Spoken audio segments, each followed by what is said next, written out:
Arda, Ocal, and Jacob Wolf for ESPN Esports here at Blizzcon 2019 with Houston Outlaws player Jake, who is now also a commentator. We've lost him as a player. He's now officially a commentator, a Canadian one at that. I walked by the international, it's right beside us actually, the international row of commentators, and there you were sitting in the Canada section. How did that happen?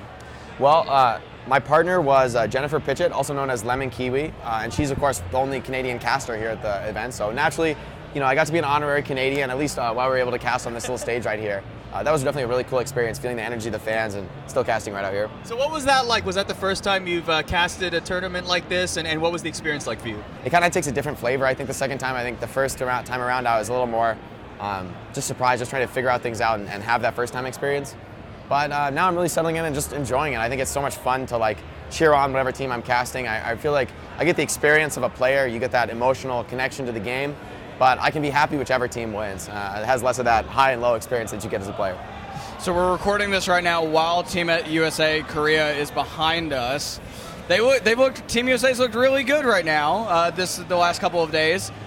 You were a player on that team at one point. You had a really good year a few years ago. But what do you think is making them seem better this year than they have in the past?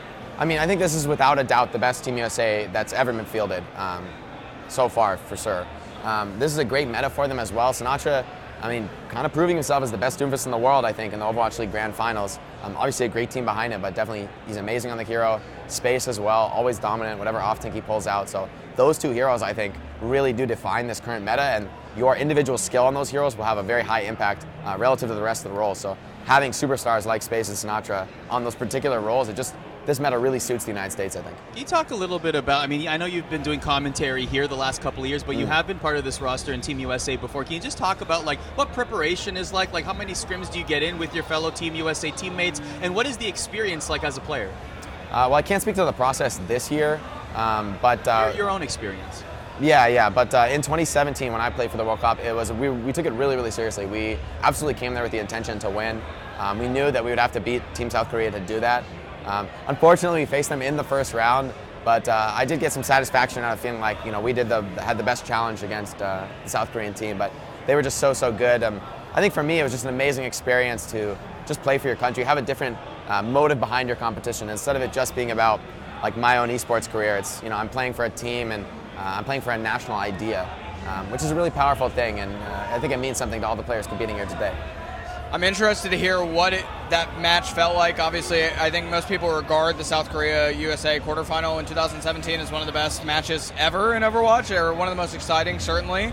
But what is it like to be on that stage in that arena next door and sort of playing there? What does that feel like for someone that did it?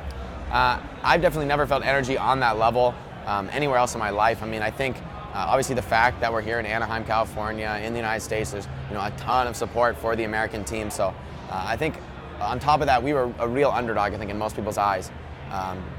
Not really any of our players having achieved super high level success at the time, competing at the highest level. But looking back, so many of those players have gone on to succeed. But at the time, people didn't expect much of us really.